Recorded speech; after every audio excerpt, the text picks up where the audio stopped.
Il a fallu être malade, très malade, au point que j'ai cru que j'allais y passer. Et c'est ce qui m'a permis en fait de comprendre que mon corps c'était mon véhicule et que si je voulais pouvoir vivre et faire plein d'autres choses, il fallait que je l'accepte comme il est. Et après, s'il faut perdre des kilos, etc., on fera ce qu'il y a à faire, mais en attendant, il est bien comme il est.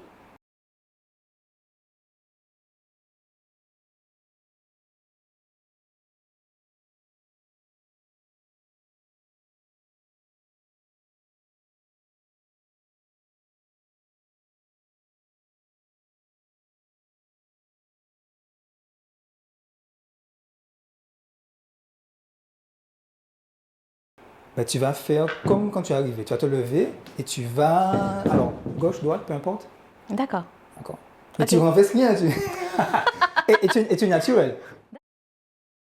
Bonjour Aurélie. Bonjour. Tu vas bien? Ça va. Ok, ben déjà bienvenue. Bienvenue Merci. pour ce nouvel épisode où tu m'as fait l'honneur d'accepter d'y participer. Donc Aurélie, tu as bientôt 39 ans. Oui, Je ne vais pas te vieillir. dans une Pas encore. semaine. Ok, tu es éducatrice spécialisée. C'est ça. Voilà. Alors, en discutant un peu avec toi en amont, je sais que tu as, parce que tu me l'as dit, j'ai pas enquêté, tu as une enfance heureuse, Oui, très heureuse même. oui, C'était avec donc tes deux parents et ton frère, c'est ça. voilà. Euh, c'était, tout se passait bien, sauf pour une chose que j'ai retenue, c'était le sport. Ah oui, non, c'est pas mon kiff. C'est pas mon dada, non. Voilà. Jusqu'à maintenant, hein. Ok. Alors que tes parents, surtout ton père, ils tenaient Oui, absolument à ce que tu aies une ouais, activité. c'est ça. Ok.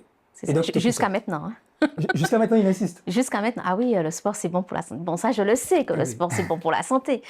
Mais voilà, je le fais parce que faut maintenir la forme physique, mais Ouais. c'est pas mon kiff. Ok. Et donc à l'époque, bah, tu étais moins indépendante et donc il fallait écouter papa. Il fallait le faire. On D'accord. n'avait pas trop le choix. Ouais. Alors justement, il te poussait à faire quel sport? Quelles sont les activités que tu as pu... Alors, peu importe, hein, mais il fallait que j'ai une activité physique. Donc, du coup, j'ai un peu touché à tout, hein, la danse classique, le tennis, la natation. J'ai fait de la danse traditionnelle et finalement, j'ai accroché à la natation D'accord. Donc la natation, tu as pratiqué pendant combien de temps? pendant une dizaine d'années. Une dizaine d'années. Mais toujours en reculons. C'est ça. Enfin non, au début, j'y allais et puis après, il y a eu les compétitions, l'adrénaline et tout ça, jusqu'au jour où j'ai perdu une compétition et là, je me suis dit non, je ne veux plus ne pas être sur le podium. Donc, je n'ai pas été, comment dire, au-delà Mhm. de mes efforts. J'ai stoppé tout de suite et j'ai continué la natation, mais sans aller en compétition, aux Ah ouais. grandes dames de mon papa. Parce que tu avais un esprit très compétitif. Ah oui, jusqu'à maintenant. Ah ouais, tu n'aimes pas perdre. Non. Ok. D'accord. Bon, J'apprends avec le temps que bon, voilà, il faut perdre pour mieux rebondir, mais non, à non, l'époque, non. non. Ok. Mais ça sera l'objet de notre émission alors. Quand tu as pratiqué la natation, donc 10 ans, pendant 10 années, tu as terminé vers quel âge à peu près? Allez, disons fin lycée, Fin lycée. fin lycée, début fac. D'accord. À cette époque, surtout vers la fin de l'adolescence, quel rapport est-ce que tu avais avec ton corps? Est-ce que tu voyais justement les bénéfices de la natation? Est-ce que tu avais donc un rapport positif à ta forme physique? Oui, enfin à ce moment-là, ça, je n'étais pas vraiment portée sur, sur mon image, hein, parce que j'allais à l'école, j'avais mes amis, voilà, tout se passait bien, j'étais mince, j'étais fine, donc je n'avais pas de problème Ben, vraiment avec mon corps. Ça s'est passé vraiment au début de la fac. mais à l'inverse, est-ce que si tu n'avais pas de problème, est-ce que tu étais fier de ton allure, de ton corps, que tu sculptais grâce à ces 10 années de natation? Alors, fière, je ne m'en rappelle pas. Mhm. Je ne me rappelle pas avoir ressenti de la fierté, mais ça me convenait. Ok. C'était correct. J'avais pas de gras, ça ne débordait pas quand j'avais mes jeans. Donc, voilà, ça restait correct. Donc, Ok. ça me convenait. Ok. Ventre plat, tout était lisse. Donc, D'accord. ça allait. Ça allait. C'est après que... Ah ben justement, Voilà. merci pour la transition. Parlons-en. Au lycée, comme tu précisais, tu as commencé à développer un trouble alimentaire. Est-ce que tu peux m'en dire un peu C'est vraiment à plus? la fin. Oui. à la fin. Alors, de quoi s'agissait-il et comment ça se manifestait? Voilà, alors le trouble a commencé à se développer parce que je commençais à prendre du poids. Mais malgré l'activité physique, ben, je voyais que je prenais du poids, sans comprendre que bon, ben, c'est parce que aussi je grandissais, donc mon corps changeait. Mais je n'acceptais pas de pouvoir prendre du poids, que mes jeans ne se fermaient plus, que je devais passer à une taille supérieure. Donc, pour moi, je me disais, OK, je mange, mais si je vomis après, ben, je ne vais pas grossir en fait, Ok. puisque j'aurais rendu ce que j'avais mangé. Donc, je ne vais pas me priver de manger, mais après, il me suffisait juste de vomir et tout rentrait dans l'ordre. Mais je n'imaginais pas à ce moment toutes les conséquences que D'accord. ça aurait pu avoir. Alors, avant de parler des conséquences, est-ce que tu as eu un suivi médical? Est-ce que c'était fait, tu as gardé ça comme un secret? Oui, c'est ça. Non, il n'y a pas eu de suivi médical. Et je ne suis même pas sûre que mes parents soient au courant maintenant. Il n'y a que D'accord. mon mari qui le savait, puisque à l'époque, il était ben, mon copain à ce moment-là. Et il m'a surpris un jour à le faire. À C'est te faire ça. Il rendre. me disait qu'il comprend maintenant, avec toutes les quantités que je mangeais, pourquoi je ne prenais pas un gramme. Donc, tu as fait des recherches, tu as réussi à mettre un mot sur ce trouble? Alors maintenant, oui, je pense qu'il s'agit de l'hyperphagie, Ok. mais je n'en suis pas sûre puisque ça n'a pas été diagnostiqué, Diagnostiqué. que je n'ai pas... Mais maintenant, je ne le fais plus, mais... Alors, est-ce que tu peux m'expliquer en fait, c'est quoi l'hyperphagie? c'est d'avaler une grande quantité de nourriture et après, ça peut ressembler à la boulimie aussi, hein, mais c'est vraiment le fait de pouvoir se faire vomir et d'avaler une grande quantité de nourriture à un moment clé. C'est pas tout le temps. Alors, est-ce que c'était pas un peu paradoxal puisque tu expliquais justement que ton corps évoluait et que tu ne l'acceptais pas, et en même temps, ce désir irrépressible, parce que j'imagine que c'était compulsif, hein, C'est ça. tu choisissais pas. euh, donc tu grossissais, tu n'acceptais pas, et en même temps tu mangeais beaucoup plus que de Oui, raison. ben, Comment tu peux expliquer justement c'est ça les troubles alimentaires, contradictoire, c'est paradoxal? contradictoire. On ne peut pas expliquer en fait les pulsions que l'on a, comme quand on a l'anorexie, on ne peut pas manger, mais on a aussi faim. Ok. Mais on se refuse de manger. Bon, après, j'ai pas fait beaucoup de recherches parce que ça me perturbait de devoir mettre Bien sûr. des mots dessus et me culpabiliser. Mais voilà. Pour revenir justement à ce que tu disais, les conséquences, donc quelles conséquences ça a eu justement cette hyperphagie? Ben, c'est vraiment à l'intérieur de son corps. On a des problèmes après au niveau de l'œsophage, puisque quand on vomit, c'est acide. Après, ce sont les dents. Et moi, je m'en suis rendu compte quand j'ai été chez le dentiste, Ah oui. qui m'a dit, ouais, tu te fais vomir. Je me suis dit, mais comment Oui, il c'est le ça. sait, Oui. quoi? Et là, il m'explique en fait l'acidité peut attaquer les mailles et tout ça. Et quand il m'a parlé de déchaussement dentaire, là, j'ai dit, bon, oh, Ok. on va, on va faire attention. Bon, après, les pulsions étaient là. Bon, ça a été difficile puisque comme ça n'a pas été diagnostiqué, j'ai pas vu de médecin, donc il a fallu que je fasse le travail seule avec le soutien de mon époux. Mais quand il y avait les pulsions où j'avais envie de manger, ben, je buvais de l'eau, je mangeais des pommes. Et après, j'ai compris qu'en fait, je comblais. Je comblais des choses. Et là aussi, c'est contradictoire parce que je ne manquais de rien. Donc, en fait, qu'est-ce que je comblais Moi, je trouve ça extraordinaire quand même que tu réussis à t'en sortir sans... Alors, tu as parlé de ton mari, bien sûr, c'est important que l'entourage nous aide, mais sans accompagnement médical, c'est extraordinaire parce que c'est une forme d'addiction quelque part. Oui, Et à aucun moment tu as eu envie de te faire aider par un non, professionnel parce de santé? qu'il y avait la honte à ce moment-là. D'accord. Parce que oui, tu peux nous rappeler un peu la période en termes d'âge? Euh, 19, 20, 19-20 ans. Oui, donc tu ouais. étais quand même très jeune. 21, ouais. Allez, Ok. disons jusqu'à 21, c'était au moment de la fac. Ok. Donc ça a duré environ 2 ans, 3 ans, 3 4 ans, ans, ouais. 3 ans.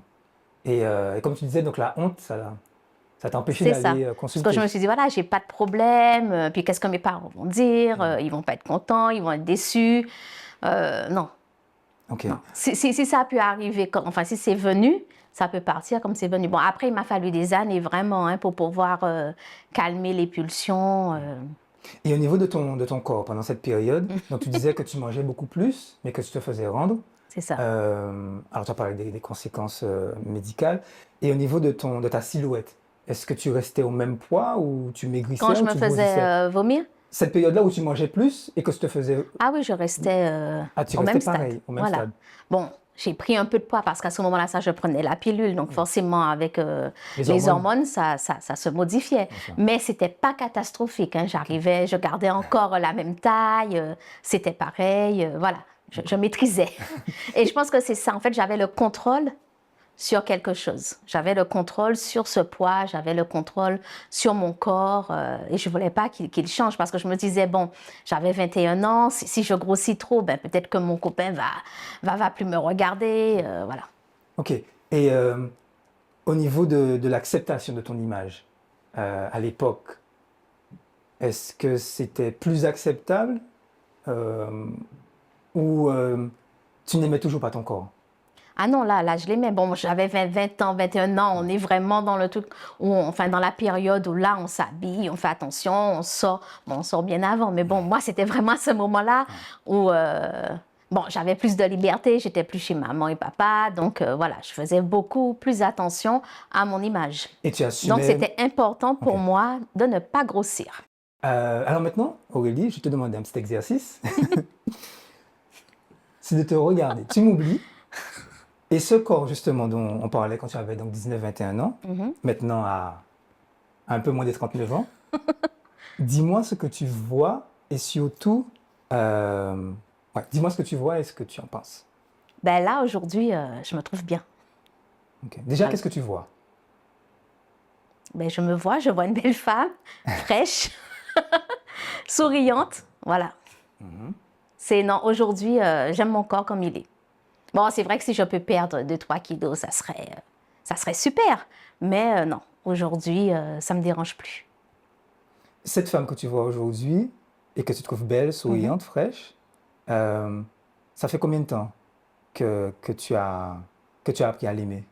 Ah, ça fait 1 an et demi. C'est récent. Très récent, Ok. Qu'est-ce qu'il a très, fallu très faire? récent. Comment? Qu'est-ce qu'il a fallu faire pour arriver à ce résultat si bienveillant? Il a fallu être malade, très malade, au point que j'ai cru que j'allais y passer.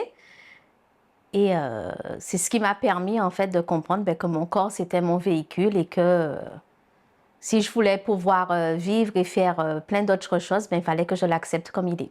Et après, bon, ben, s'il faut perdre des kilos, etc., on fera ce qu'il y a à faire, mais en attendant, il est bien comme il est. Merci. C'est pas un exercice facile, hein? Ah non, du tout, du tout. Là, j'ai les joues complètement en compote, mais ça va. Mais c'est bon la compote. Ouais, bof. Mais si. Mais ce sont des fruits, c'est ça. Alors, on continue sur ton évolution. On arrive à l'année 2012. Oui. Sacrée année. Ah oui. Tu es enceinte. Oui, Petit garçon. c'est ça. Un grand garçon maintenant. Ah oui, voilà. Voilà. Un grand garçon. Comment est-ce que tu vis là, ces 9 mois? Comment tu vis cette grossesse? Ah, nickel. Ouais. Franchement, ça a été une grossesse surprise. Il est arrivé sous pilule, mais je n'ai jamais été malade. Ton corps, il a forcément changé Mais, au fil des semaines. Comment est-ce que est-ce que tu te regardais ah oui, évoluer ah oui, physiquement? ah oui. Tout le J'ai temps? pas pris de poids, enfin j'ai juste pris du ventre. Mais vraiment que du ventre. J'ai pas grossi. Ça a été 9 kilos, mais 9 kilos de ventre. Ok. Je n'ai jamais été malade. Rien du tout. Et j'ai su que j'étais enceinte vraiment parce qu'une petite voix me disait, va faire un test. Va faire un test. Et donc j'ai fait un test et là j'ai vu que j'étais enceinte. Mais je n'ai pas été malade, j'ai pas eu de douleur, rien du tout. L'accouchement nickel aussi. Ok. Vraiment parfait. Parfait. Et c'est après, voilà, que les choses se sont gâtées. Alors, on va y venir. On va y venir. Donc ton corps a changé. Ce corps justement que tu n'acceptais pas à un certain moment, il a le fait de voir qu'il évolue. Est-ce qu'à un moment tu as eu un début même de malaise? Au moment de la grossesse? Non, jamais. Non, jamais. Puisque comme j'étais pas malade, j'ai pas eu de masque de grossesse, j'ai rien eu, ma peau était nickel, tout était parfait. Donc, en plus, je prenais pas de poids. Enfin, je ne grossissais pas. Oui, voilà. Non, Outre mesure. non. En fait, peut-être que Franchement, non. ça- À ce moment-là, non, j'ai kiffé ma grossesse, j'ai kiffé me regarder. Et comme je prenais que du ventre, ben, j'ai aimé ça. Je ne me voyais pas grosse en fait à ce moment-là. Est-ce que ça veut dire que finalement, quand tu étais enceinte, c'est là où tu as même préféré ton corps? Ouais, je pense. Je pense. Enfin, en y réfléchissant maintenant, hormis maintenant, hein, actuellement, je crois que c'est vraiment le moment où j'aimais me regarder. Je prenais des photos tout le temps, presque tous les jours, alors que je n'aime pas les photos. Même regarder les photos de mon enfance dans les albums, j'ai du mal. Ok. J'ai Par du rapport mal à c'est ta ça, silhouette. à Ok. les regarder, à me dire, ouais, à ce moment-là, tu te trouvais grosse, alors que tu ne l'étais pas du tout. Il y a la culpabilité même aujourd'hui qui revient. Donc non, mais vraiment, à ce moment-là, jusqu'à maintenant, je regarde des photos de grossesse et je me trouve bien. Alors ça, oui, tu as soulevé un point important.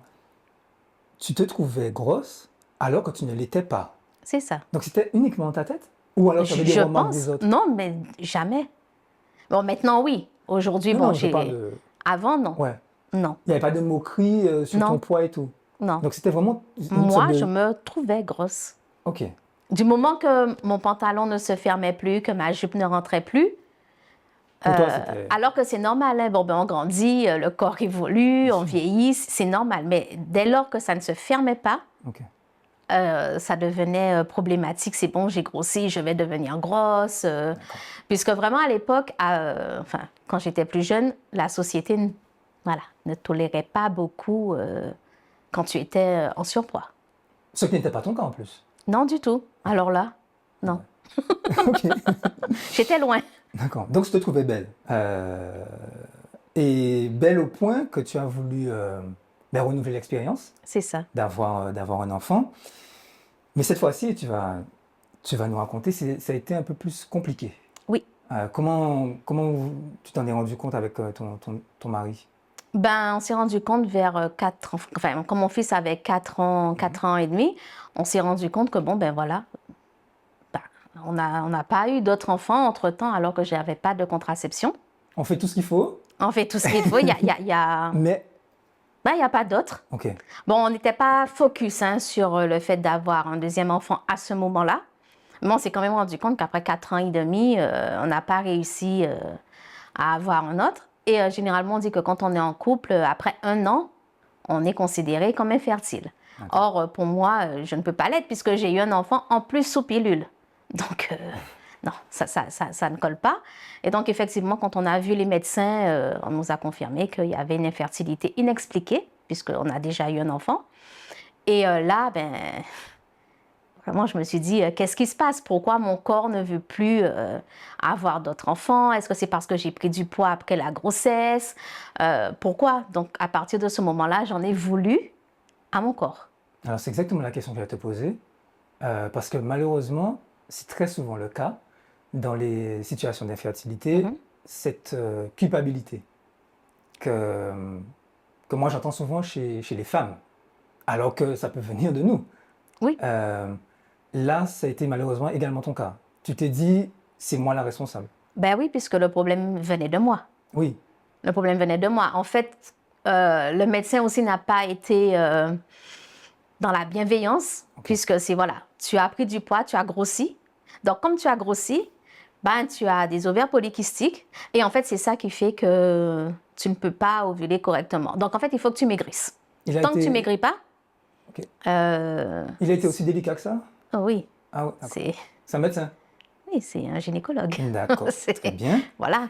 Donc, à ce moment-là, ça, tu enregistres que tu es trop grosse. Moi, j'ai compris, voilà, tu es trop grosse. Donc, forcément, comme tu es trop grosse, bon, ben, y a le stress, il y a l'angoisse, il y a tout ça qui s'est ajouté. Et puis, je mangeais encore plus, puisque je comblais... Donc, tu es revenu aux épisodes d'hyperphagie à ce moment-là? Oui, mais sauf que je ne vomissais pas. Ah. Je mangeais. Donc, forcément, comme je mange beaucoup, eh ben, je grossis. Oui. Et en fait, c'est un cycle infernal, quoi. Ouais. Puisque je mange, je grossis, je ne veux pas faire forcément de sport, puisque ça me saoule à ce moment-là d'aller. Et donc, je continue, voilà, tu as grossi, tu as encore grossi, tu n'auras jamais de bébé. Et donc, j'en voulais encore à mon corps, à mon ventre en particulier, à mon ventre qui ne veut pas porter la vie. Et ironie du sort, ben, la partie qui grossissait le plus sur moi, c'était mon ventre. Tu l'as vraiment vécu comme une trahison de ton corps? Oui. Pourquoi tu as fait un bébé sous pilule? Et là, aujourd'hui, qu'on est prêt, qu'on a tout, qu'on est stabilisé financièrement, qu'on a une maison, qu'il y a la chambre, pourquoi aujourd'hui tu refuses? C'est quoi le problème? Et Donc oui, j'ai maltraité mon corps. Enfin, je ne me suis plus fait vomir, mais je mangeais énormément. et là, ouais, tu parles de maltraitance. Ah oui, c'est de la maltraitance, puisque même quand j'avais pas faim, grosse pour grosse, foutu pour foutu. Euh, Tu as pensé un moment, pareil, te faire aider par un professionnel de santé mentale? Alors, Ou une professionnelle? de santé mentale, non. J'ai vu des nutritionnistes, Ok. mais c'était beaucoup dans la privation. Il fallait vraiment faire arrêter trop brutalement, donc non. Donc ça, Non, ouais, non, ça, non, non, non, ça te c'était pas convenait pas. possible. Ça te convenait Non. pas. Et de santé mentale, non. Alors, j'ai essayé la psychologue, mais le premier entretien, non, Ça a pas collé. non, du tout. Alors, je me suis dit non. Si c'est pour subir ça, non. On était dans la culpabilisation? Non, même pas. En fait, elle parlait pas. Et je parlais. C'est un peu le but, non? Mais en fait, j'avais pas des choses à déposer. Moi, je voulais qu'on m'accompagne, qu'on m'aide. Tu avais Donc, peut-être non. des choses à déposer, Aurélie. Alors bon, le premier jour, non, ça m'a clairement saoulée. Je me suis Ok, dit, non, toi, on va pas se comprends. revoir. Ok. On va pas se revoir. Et donc voilà, les années ont passé, j'ai continué dans le même cheminement. Toujours pas d'enfant. Toujours pas d'enfant, Et en 2021, tu connais un épisode dépressif. c'est ça. Toujours lié à ce bébé qui ne venait pas? Non, je pense pas que ça soit que ça. Ok. Et je pense qu'il y avait ça, puisque bon, ben, les années passent, on approche de la quarantaine, et on sait bien qu'à partir de 40 ans, là, les chances sont très, très, très réduites. C'est pas impossible, mais c'est réduit. Donc, Oui, il y a ça, il y a le travail, il y a plein de choses, en fait, qui se sont accumulées. Et même si je savais déjà qu'en 2020, 2020 et tout ça, il y avait l'épisode de burn-out qui me pendait au nez, non, j'ai continué à tirer sur la corde. Ok.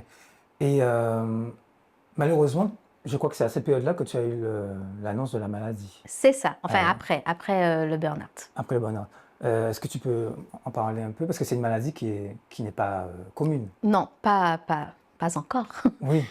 Donc en fait, c'est le syndrome de Sharp, donc c'est une connectivité mixte qui regroupe 3 maladies, dont l'arthrose, le lupus et la sclérose, je crois. La sclérose en plaques. Voilà.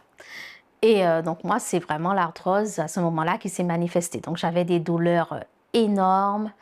Je ne pouvais pas me lever de mon lit, il me fallait une aide pour pouvoir aller à la douche, pour pouvoir manger. Donc à ce moment-là, j'ai perdu 10 kilos en 2 mois. Mais je ne m'en suis pas rendu compte. Hein. C'est quand après j'ai mis des vêtements que là j'ai vu que j'avais perdu. Mais mon regard n'a pas changé. Je me voyais toujours avec ces 10 kilos. Avec ces 10 kilos. Donc voilà, ça a été un moment difficile, même au rapport de mon corps, puisqu'à ce moment-là, il tombe malade. Oui. Il maigrit, mais il est malade. Il est malade. Pourquoi il a développé cette maladie? Est-ce que ça ne suffisait pas, l'infertilité? Est-ce que le burn-out ne suffisait pas? En fait, c'était quoi le problème?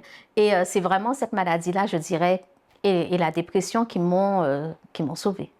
Ah, ça c'est intéressant.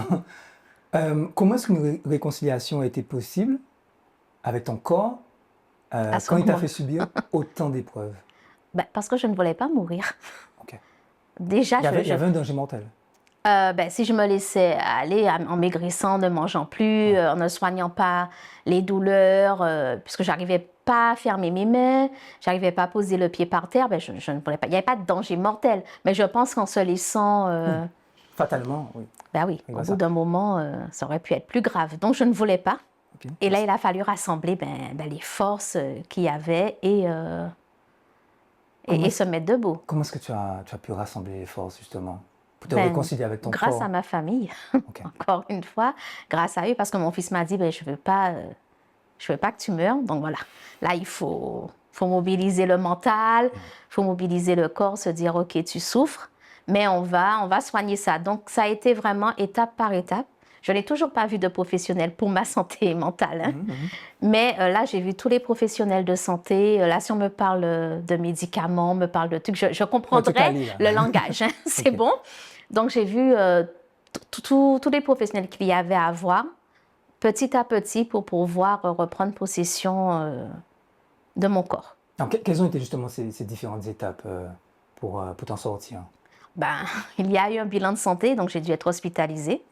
Donc à ce moment-là, ça, on a posé le nom sur la maladie. Ensuite, j'ai dû voir un rhumatologue, un neurologue, un cardiologue, bref, un peu tout ça, mais vraiment les uns après les autres. Donc faire énormément d'analyses, aller au laboratoire souvent. Et là, à partir de là, ben, comme il y a eu le diagnostic, il faut traiter. Ok. Et c'est là qu'on m'a dit, voilà, tu seras sous corticoïdes pendant plus de 6 mois. Donc là, j'ai compris que même si je faisais attention aux repas sans sel, sans sucre, tout ça, j'allais grossir. Comment tu as encaissé? Alors j'ai pleuré, hein. J'ai pleuré énormément. J'ai dit, je ne veux pas. Je ne vais pas prendre les médicaments. Mais quand chaque matin, je me réveillais, les mains engourdies, où je ne pouvais pas les fermer. Là, j'arrive à fermer, hein, mais je ne pouvais pas. Je me suis dit, mais non, tu ne pourras pas accompagner ton enfant. Tu ne pourras pas être aux côtés de ton mari si tu ne prends pas les médicaments. Donc, j'ai dit, on verra tout ça après. On verra cette histoire de kilos après. Et là, quand on m'a dit, oui, il faut faire une activité physique, pas sportive. Donc, ça a été la différence, en fait, à ce moment-là. Du coup, je me suis dit, je ne suis pas obligée de faire du sport comme une malade, en fait, pour maigrir. Mais il faut bouger. Ouais. Voilà. Peu importe ce que je fais, il faut que je bouge chaque jour pour diminuer l'inflammation. Et donc, c'est à partir de ce moment-là, ça. Je me suis acheté une montre connectée et je me suis dit, mais basique, hein, c'est vraiment pour le nombre de pas. Et je me suis dit, voilà, chaque jour, puisque je me suis rendu compte que je faisais 200 pas, 300, c'était peu. Donc, on est monté à 500, on est monté à 1000 et petit à petit, voilà.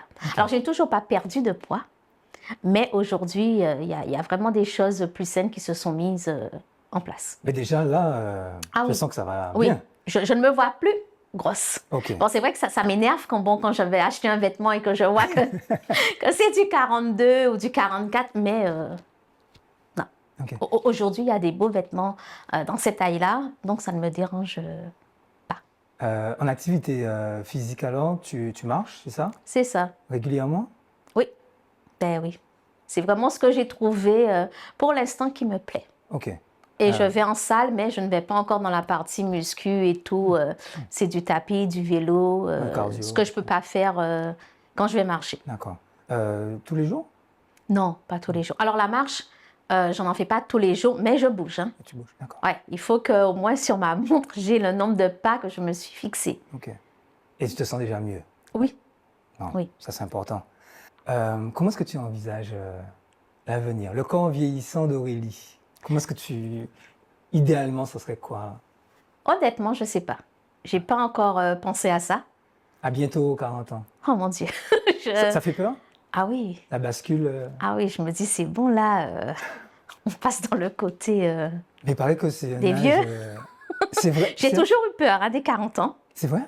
Même quand j'avais 20 ans, 25 ans. Alors quand j'ai eu 30 ans, j'ai dit, mon Dieu, il te reste 10 ans avant. Mais c'est le meilleur âge pour une femme. Oui, c'est ça qu'on me dit. Enfin, ça je ne suis pas encore là, j'ai 39 ans. Enfin, j'aurai 39 la semaine prochaine. Mais non, je ne suis pas encore prête. Donc, je n'y pense pas. Tu crains que ton corps Tu crains de le voir vieillir? Non, même pas. Qu'est-ce qui te fait peur? Je ne sais pas trop, en fait. Je sais pas. Peut-être que c'est le chiffre 40, c'est la quarantaine. Tu te dis, c'est bon, là, tu arrives aux 40 ans. Qu'est-ce que tu diras à 80? Je ne sais pas encore. Non, en fait, j'ai peur, là, en ce moment, d'atteindre les 40 ans si je n'ai pas encore de bébé. Parce que je me dirais, là, c'est bon, ton corps, il vieillit, ce qui est normal. Et dans le processus normal des choses, tu n'es plus aussi fraîche qu'à 20 ans, donc ça va être beaucoup plus difficile. Donc là, je ne suis pas vraiment sur une perte de poids parce que mon corps me dérange ou parce que je me trouve grosse, mais parce que je veux optimiser tes chances, les chances avant les 40 ans. Je comprends. Et de toute façon, la France arrête les essais vers 43 ans. Oui, parce qu'on n'a pas dit le terme, mais en fait, voilà, tu as un protocole de PMA. C'est ça. Voilà. Okay. Ben, Aurélie, merci beaucoup. Merci beaucoup d'avoir partagé ton expérience. Et franchement, je te souhaite vraiment, vraiment le meilleur. Merci. Du chaos naissent les étoiles.